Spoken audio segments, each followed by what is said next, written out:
Hi, everyone. Welcome to Beyond Barriers. We are trying this again. We were having some audio technical issues. Hopefully you can hear us.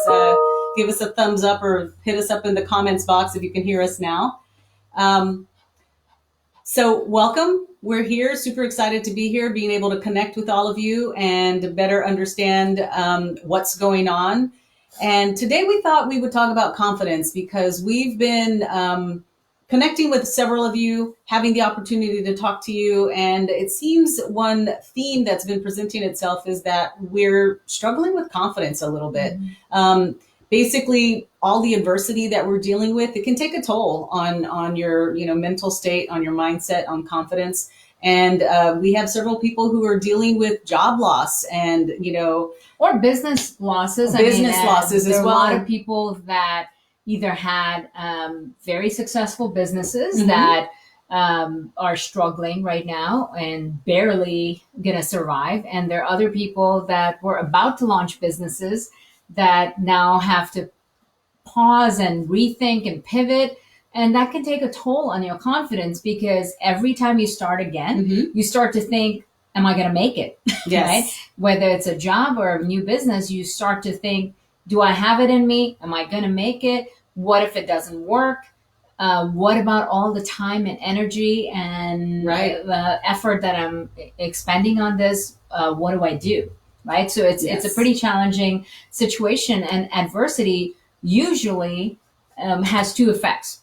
Either it will break your confidence or it can actually boost your confidence. Right. So our conversation today is really how do you go from not letting adversity break your confidence, but instead letting adversity boost your confidence. Exactly. And I think a lot of, what we're hearing from people is because they're dealing with adversity that they've not had to deal with before. And so we've had individuals who've told us, I've never lost my job. I've never lost a job. And I find myself now without a job. And it's one of these things having to remind them that, one, part of this is a pandemic. It's not your fault. And two, let's figure out how you can leverage this obstacle and turn it into an opportunity. Yeah. And so that's what we're going to talk about, because you can, as Nikki said, you can allow it to destroy your confidence. But then, you're going to get stuck. And so what are some, we were going to share with you some of the things that we do when we find ourselves, because no one's immune to it. Listen, my confidence is shot because this is what my nails look like. That's the last of my manicure that's left. And every day I look at this thing and I'm like, oh my gosh, I can't even, forget my hair, the gray, the wrinkles, all of that stuff. But this is really killing me. I know. Well, at least mine looks like I purposely left one finger on each hand. So I'm going to go with that. Yeah. So let's talk about confidence. So what are some of the, I would say, what are the fundamentals on confidence? Well, I think no matter how successful you are, it's been shown by research that 80% of successful people struggle with issues about self-worth and self-confidence. Oh, yes. Imposter syndrome is a real thing. It's a psychological phenomenon. And ironically, if you're struggling with imposter syndrome, chances are, you got to celebrate that, because chances are it's because you are really high performing and you have high expectations of yourself. So if you're feeling that, you feel like a fraud, if you feel like you're not good enough, if you feel like, you don't deserve the success or you don't have it in you, just take a moment, acknowledge that, and recognize you are actually feeling that only because you're that good. Yeah, so you're in good company. I love that she is falling asleep.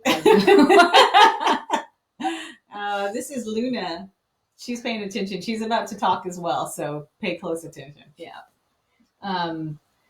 Anyway, the dogs are really not into this. Yeah. They're kind of like... Yeah. But then they beg to be up in our lap the entire time. Yeah. So we're just going to deal with it. So as you were saying, imposter syndrome. So let's talk about imposter syndrome. So if you are dealing with any kind of imposter syndrome, that's the first thing to face, because you can deal with boosting your confidence until you deal with the things that are actually holding you back, even where you are. Yes. So let's start with that. What is imposter syndrome? So, great question. Imposter syndrome is something that I guarantee you all of us deal with. I would say it's something that's been around since the 1970s. It's a psychological phenomenon that Dr. Suzanne Imes and Dr. Rose had been studying. And then Dr. Valerie Young a few years ago started doing more and more research about it. And basically what it is exactly what you said, Nikki. It is a feeling of fraud, like fraudulent feelings. Predominantly, it started as a study in women, that they were extremely high achieving women who just didn't embrace their accomplishments and always, really any kind of accomplishment they had, they would give credit to dumb luck or that they were just in the right place at the right time. Yeah, you did a great job. Well, it wasn't me, it was my team. Exactly. Never taking credit for it. Or saying, I'm just grateful for the opportunity instead of just simply saying, thank you. Yes. Thank you. Thank you for appreciating my hard work, my contribution, and owning it. And I think the interesting thing that Valerie Young talks about is that it was really in all of these high achieving women. So women with PhD programs. And the irony is when she was studying and doing her dissertation, she too was having imposter syndrome. It took her years to finish the study because she was dealing with imposter syndrome herself, where she was like, who am I who's going to come out and speak about imposter syndrome? And then she finally just had to get over herself and realize that, it was all of these people. The more and more research she started doing and realizing that she wasn't the only one feeling this way, she basically was able to get over that herself. But the interesting thing is she came up with 5 different archetypes of imposter syndrome. And, and it was really just very different competencies of how people deal with a lack of confidence. So, and what I like to call them covers, like people take on these covers of these archetypes to deal with their confidence. But one of them is Superwoman, Superman. The other one is perfectionist. The other one is the natural genius. The other is the soloist. And then the 5th one, I'm trying to remember, the expert. Mm-hmm. And so what this means is that like the perfectionist is someone who is just, burning the candle at both ends and really wanting their work to be 100% at 100% of the time. Oh, look who's talking. Speaking from a true perfectionist. But really what that is that it's a cover for my lack of confidence. And so at the end of the day, you're a high achiever. You want everything to be perfect. You want to put on this persona that everybody thinks that everything you're going to do is perfect. But there's danger in that, because then sometimes you won't take opportunities because you know that you can't do a perfect job. Well, I think it also creates a lot of procrastination. Yes. Because you want it to be perfect, you won't even get started. Like Exactly. You're going to keep learning, you're going to do more and more training, you're going to keep reading stuff. But that one step that takes you closer to success, which is action. It's as simple as that.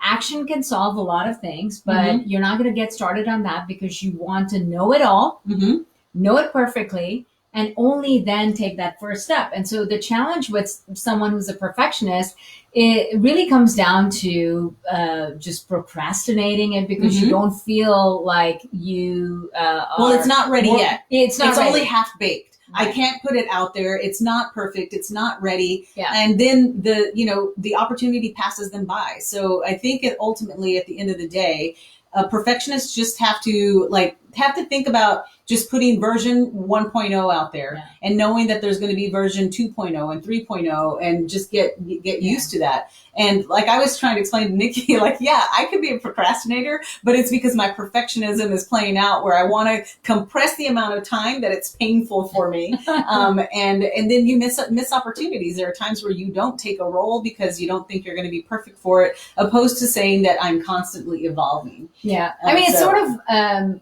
innovation is a lot about that iterative thing, right? You start off with version 1, you test, learn, you optimize, and then you go to version 2. And being able to apply that same kind of mindset, even in what you're doing for yourself, it's really important because you can't get better at something unless you put it out there. If you're constantly waiting to even release that first version, how are you going to learn? because the only person whose perspective is there is your own. Right. But what actually makes you better is other people's perspective. And you can't get that unless you put it out there. Exactly. And then some of these other archetypes that we were talking about play into each other. So you're not just sometimes a perfectionist. Sometimes you are seen as the expert, or an expert is someone who has to have every single certification. Like if there's, they're the person who have multiple degrees and they're the expert in something because they want to know all the answers all the time. But we all know that that's not possible. And especially in this day and age with the whole, digital age, the fourth industrial revolution. I mean, everything's changing all the time. So you have to be agile and you're not going to know the answer.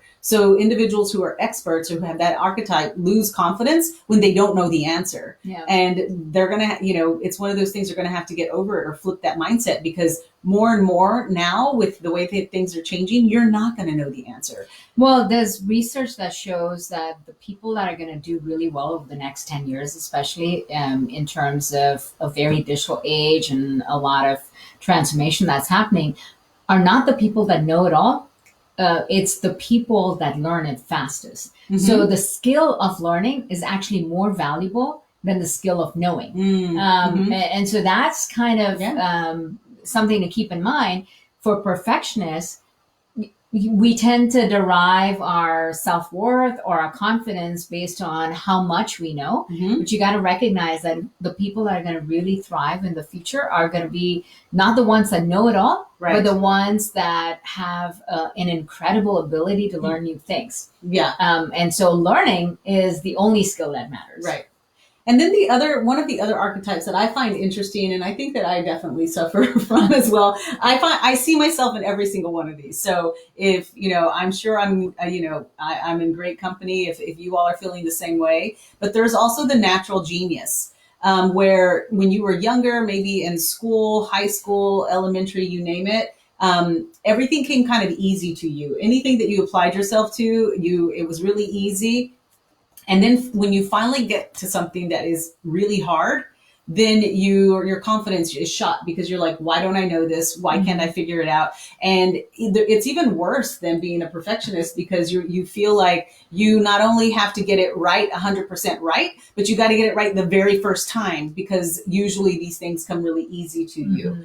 And so it's one of those things where you've got to learn that, especially with all of this, the innovation, everything coming along, is that, you may be a natural genius. Well, then you need to hone on those, competencies that you have of being able to be adaptable and being able to always be able to figure it out, opposed to knowing the answer right away as being the expert, or being the perfectionist where you have to be 100% correct, or the natural genius of why is this hard? Why can't I figure it out? Where that for me is a triple-edged sword, where if all those things are attacking me, then it's attacking my confidence of why don't I know this? Why can't I get it right? And, and then the other archetype is the soloist. Well, I think with the the expert, I think the challenge there is that part of that profile is getting comfortable with being uncomfortable. Yes. Because there's a degree of discomfort with being in that in-between space where you don't have the skills, you don't have the competencies, you don't have the experience. But unless you allow yourself to be in that space, you can't get to the next level. It's sort of like playing a video game where you start off at a certain level, and you can't get to the next level unless you fail a whole bunch of times at that level, and you keep practicing, and then you get better, you get to the next level. But that period where you're practicing, where you kind of suck, where you don't have what it takes, that's that ability to be comfortable with that discomfort is absolutely key to advancing. And people that struggle with that discomfort tend to opt out. It's kind of like, oh, I suck at it. I'm never going to get it. I should just give up right now. I'm never going to get better. All that negative self-talk prevents you from advancing in your skill set and, getting the practice that you need. I mean, one thing that came to mind with the expert is that I in my corporate career, I saw it all the time where women wouldn't apply for jobs because they couldn't check off all 10 things on the job requisition. So they felt like they had to be the expert or the person who well, I'm not going to apply for that until I go get this certification, or I'm not going to go apply for this until I can check all 10 boxes. and you miss out on those opportunities. And so it's just that lack of confidence. I mean, and we've heard it time and time again, but men will apply if they check 3 out of the 10 boxes because they know that they'll figure it out. Like they're confident in their competency to figure things out. The learning ability. Exactly. And I think we all have that. So you've got to trust yourself, trust your ability to learn, trust yourself that you can figure out anything you set your mind to, as long as you're passionate, as long as you're committed to it, you'll figure it out. So don't be afraid to jump into something new. If it's a new industry, a new kind of job, it's a new kind of experience, you can do it all. But a lot of times it's our fear that we will fail or we won't be able to figure it out that prevents us from even trying.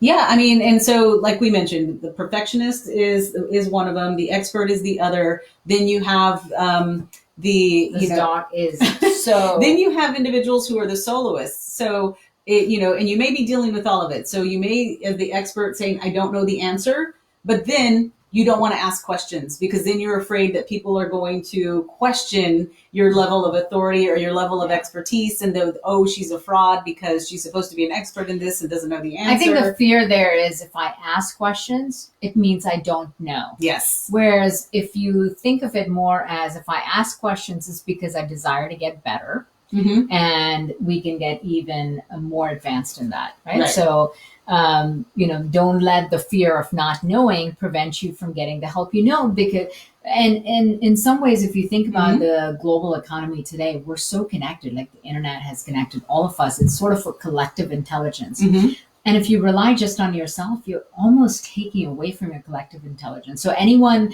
that's watching and you think about your entire network, think about just your Facebook network or your LinkedIn network or something. Yeah. Think about all the incredibly smart people that you're connected to. Instead of saying, I have to have all the answers and I shouldn't be asking someone else because they're going to think I'm stupid. Imagine being able to pose a question on Facebook and saying, hey, this is what I'm trying to accomplish. Who here knows how to do this? Can you help me? Yeah. Instantly, you can get so much insight, so much information, and you can race ahead without having to stall yourself based on your own limitations or, what you know or you don't know yourself. Yeah. And then the last one, which I think a lot of us do suffer from, is the superwoman or the Superman persona or the competency that Dr. Young talks about in the archetypes for imposter syndrome. And these are the individuals who they overcompensate by saying, I'm going to be the first one in and the last one out. And I'm going to work 80-hour weeks and I'm just going to, burn the candle at both ends.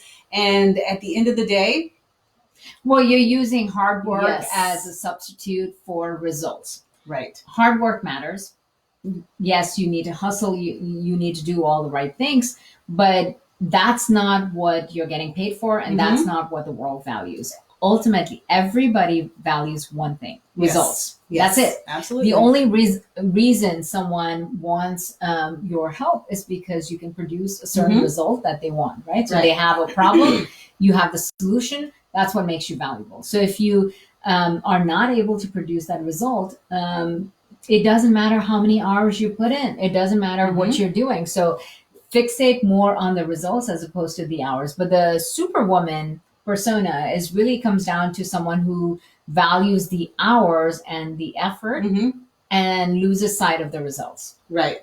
No, and I think, as I mentioned, all of these, I personally find a little bit of every single one of these. I find the confidence issues with the expert, the perfectionist, you name it, the soloist, the rugged individualist who doesn't want to ask questions because I want to figure it out myself. And then also the one who thinks that hard work is really just going to push me through it when, I have found more and more that if I just, really set boundaries and stick to a more kind of regimented, or I pick up those healthy habits, then I get more done in less time. And then really embracing the idea of just-in-time learning. I mean, I think Google has saved me so many times when I don't know the answer and I'm like, hold on for a second, let me go check that out. Yeah. But I have to make sure, again, I'm Googling the right sources. But yeah, just thinking like, I don't need to know all the answers. If I make mistakes, what can I learn from it? and taking on that growth mindset, just flipping it around, and then reminding myself, okay, the reason I'm feeling this way is because I am a high achiever. And then really looking at all of my accomplishments and making, some looking back of like, look what I've been able to accomplish, and then really embracing those and saying, That's your greatest hits list, right? Yes, I mean, yes, you yes, create yes. a list of all the things that you've already done Yep. that inspire confidence in you. And you can rely on that greatest hits list to say, well, I know I can be successful in the future because I've already done all these things in the past. Yeah. Just being able to do that. Yeah. For those of you to explain the greatest hits list, the greatest hits list is something that I think each of you needs to really start doing. Is you just think about all of the accomplishments, the things that you have accomplished from grade school on, right? Of, you were someone who, like I personally, my father was in the military. We moved around a lot. And I learned how to make friends really quickly in a lot of different places. And so it was just like, oh, that's like a competency, something that I've learned of like, I know how to be adaptable and I can make lots of friends. And then moving on into my career of like all of the things that I was able to do. The first one to go off and, to school, to college and get a master's degree, leave, the small town and go to New York City. So those are all the things that I started writing down of like, these are all my accomplishments. And so when I started feeling down like, oh, I cannot do this, I'm not going to be able to do it, I go back and I push play on my greatest hits list and I just let it loop and play over and over. And I'm like, you know what? I'm going to be adding this next obstacle on my greatest hits list. Exactly. So honor the struggle. Yes. Whatever you're struggling with right now, just honor it because it becomes part of your story. It's what allows you to get to the next level. It's actually the thing that is building your confidence. Right. So you got to honor that. So that's all awesome in terms of imposter syndrome and the things that hold us back. Now thinking about if you're feeling a loss of confidence or, you're experiencing a setback right now that given this current pandemic and all the challenges that maybe, you've lost money, you've lost your job, or you've lost someone you love, and it's really stripped you of your confidence and you're wondering about, what the future looks like. Do you have it in you? Do you still have your drive? Do you still have the ability to navigate through all the challenges? What can you do right now? Here are 3 things that consistently transform our ability to tap into our inner confidence. Yes. Okay. And it's the ABC of confidence. Number 1. Okay. A is for action. Nothing builds confidence more than action. Hands down, very true. Action is the biggest secret to confidence is because action gives us evidence. You can't believe that you're actually confident if you don't have any evidence. You can look in the mirror and tell yourself you're a rock star. You can tell yourself you're a champion. You can tell yourself you're amazing. But if you're doing nothing to prove that, at some point you're going to start thinking, well, that's bullshit. That's not true. So the only way to build real lasting confidence, real sustainable confidence is to actually do. Yes. It's sort of like the Yoda thing, right? Just do. Nike, just do it. Or do or don't do, but doing is what builds confidence. Yes. So action is the most fundamental quality to confidence. So being able to take action, even if it's the tiniest step, when you start taking that first action, then you build a little bit of confidence. It allows you to take the next action. Then you build a little bit more confidence and you take the next action. You build a little bit more confidence. When you take consistent action, that repetition, that practice, that consistent sort of commitment is actually what develops confidence almost like a muscle. So think of it like exercise. If you go to the gym just once in 3 months, you're not going to get fit. You're not going to get in shape. But if you went every single day, even if it was for 10 minutes a day, every single day, after 3 months, you're going to get to the next level. Even if it's 10 minutes, you don't have to exercise for 3 hours a day to feel buff and feel like the Rock. Right? You can just go in for 10 minutes a day. But if you do it consistently, that action is what's going to build your confidence and your mindset that you're truly a fit person. So the same thing applies to anything else you do. You just want to get to being that person that is taking consistent action. Yeah. Okay. So that's A. The next thing is B, which is your body language. Yes. Body language are how we show up. Not only affects our own confidence, it affects how other people see us. And in that, some simple things that may not feel natural at a certain point in time can do a lot for our gravitas. So something like smiling. Yes. Smiling can make you feel far more confident than if you look stressed, if you look anxious. That strips your confidence away. Look in the mirror when you're smiling, when your shoulders are back, when your head is high, when your chest is out. There's a certain level of projection of confidence that actually reinforces for your mind that you are able to take the action that you need to take. Right. Yeah. But it's not just for yourself. Yeah. Other people start to believe that. And here's what happens. When other people start to see you as confident, you're looking at their reaction to you. And it's almost like feedback. You look at them and you're thinking, wow, they actually think I'm all that. Maybe I really am, right? Yeah. So you start reacting to other people's reaction to you.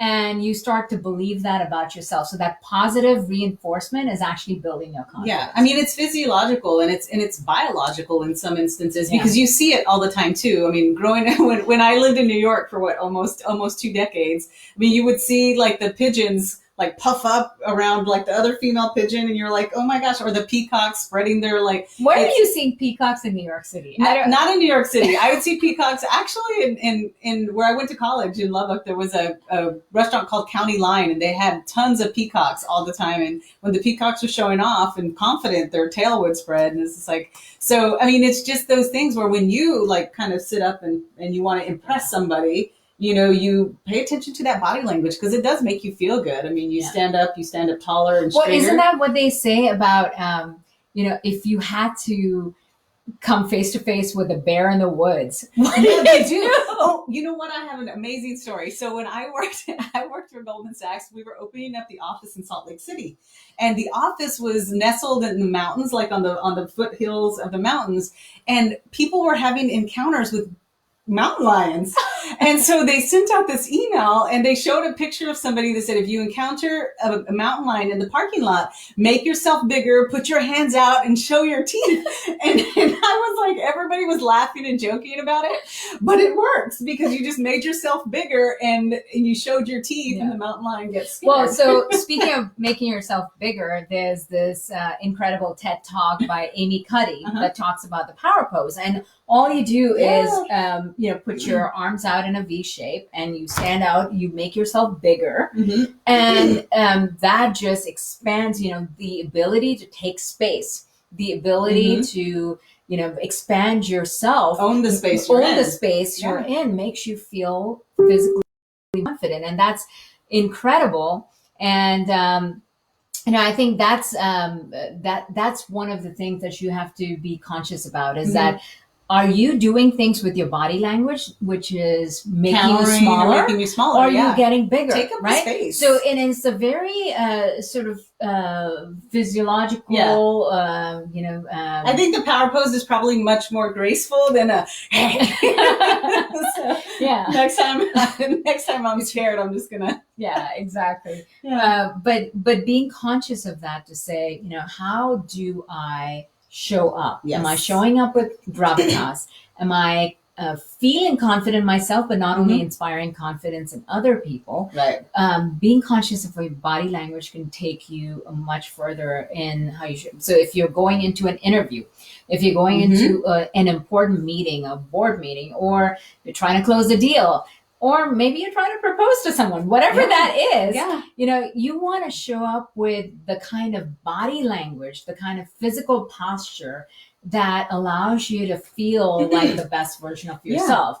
And, just simply assuming those physical gestures, the postures can actually make you feel that way. So smile, put your head high, your shoulders back, take up space, and you're suddenly going to start feeling more confident. Yeah. But that physiological movement of just putting your hands on your hip or standing up taller, I mean, it releases those endorphins and the dopamine that you basically feel in your body. And then you start feeling confident. Yeah. On the flip side, if you find yourself cowering, if you feel like your head's down, you're not making eye contact. You're not making eye contact. You're kind of feeling the stress in your body and your anxiety is showing, catch yourself when you do that.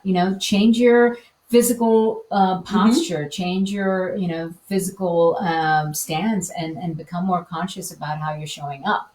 Okay, so that's A and that's B. Now let's move on to C. So C is about communication. This is about the communication we have with others, but it's as much about the communication we have with ourselves. So think about how we talk to others where we're afraid to have courageous conversations. Every time you hold yourself back from saying exactly what you're thinking, what you need to be saying, you're killing your confidence.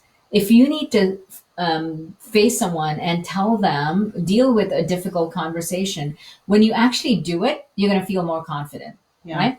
When you avoid that conversation, it actually strips you of your confidence. Same thing with your own self-talk. There's a running tape in all of our heads where we have this negative self-talk where we might be saying, well, I don't know if I can. I don't know what if I fail? What will other people say? I'm not good enough. I'm not good enough. Gosh, I don't want to look like an idiot and everyone's going to make fun of me. All the negative self-talk is actually stripping you off your confidence. So you just have to be conscious of that. Replace a negative self-talk with more affirming self-talk and with more courageous conversations with other people. And you suddenly find yourself feeling more confident. Yeah, I think that was one of the areas that the courageous conversations and the communication of just saying what I wanted to say, it was one of the things that I struggled with the most. But then when you started doing that, you realize that wasn't that bad, and you actually feel good when you do it, and it builds your confidence. And then for me, again, replacing that, like you said, that negative, self-talk. That's where the greatest hits list came in key for me, because then I would just push play on a different playlist and start listening to all of the great things. And then it would be like, yeah, hell yeah, I can do this. I've done it before. I've done harder things, or I've, gotten past bigger obstacles. Why am I sweating this? Yeah. I mean, in some ways it almost becomes an identity, right? Yes. And if you want to give yourself a power name, a power identity that makes you feel like a badass, then do that. But whatever it takes for you to replace a negative self-talk with a more affirming behavior, with a more affirming identity, that's what's going to give you the confidence to go ahead and deal with it. Look, bottom line, we're dealing with things today that nobody has a playbook for, right? Nobody. No one. There's no one around the world that can say confidently, I know how to navigate through this, or nothing bad has happened to me. Everybody, rich, poor, young, old, no matter what your situation is, everybody's been impacted by the current crisis. Yes. And the only difference is how you're responding to that crisis. Are you allowing the crisis to define how you feel, limit your potential, and allow yourself to feel small and feel resourceless? Or are you, looking at the crisis straight in the eye and saying, you know what? I've never faced this. I have no idea what's going to work, but I know I'm willing to take some action.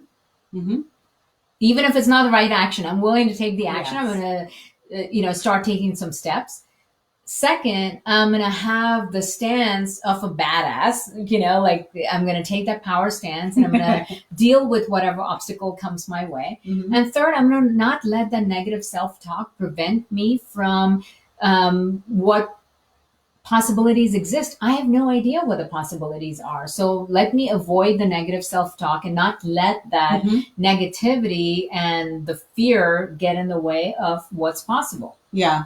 And I think for me, what really helped me is embracing that idea of action, taking action. And for me, it was like, look, I'm going to take a step forward. And if it pushes me 2 steps back, I don't care. At least I'm moving and I'm not stuck standing still. Yeah. So I would rather be getting pushed 2 steps back, but it's because I stepped forward, and then learning how I'm just going to push forward and get 3 steps ahead. And just learning to pivot and move forward. That's all you can do, is just move forward, be confident that you are going to figure it all out, and you don't have to know all the answers. And when you look back, you're going to be pretty surprised on how far you get. Decide on the story you want for yourself, and then step into being the hero of that story. Yeah. It's that simple. Yeah. You get to decide what story you want to tell. You get to decide the hero you want to be. Yep. Tell your story. Own your story. All right. It's all about you. Okay. Well, those are the secrets to boosting your confidence. The ABC of confidence: take action, manage your body language, and have courageous and affirming conversations with yourself and others. With yourself. Yeah. All right. See you next time. Bye.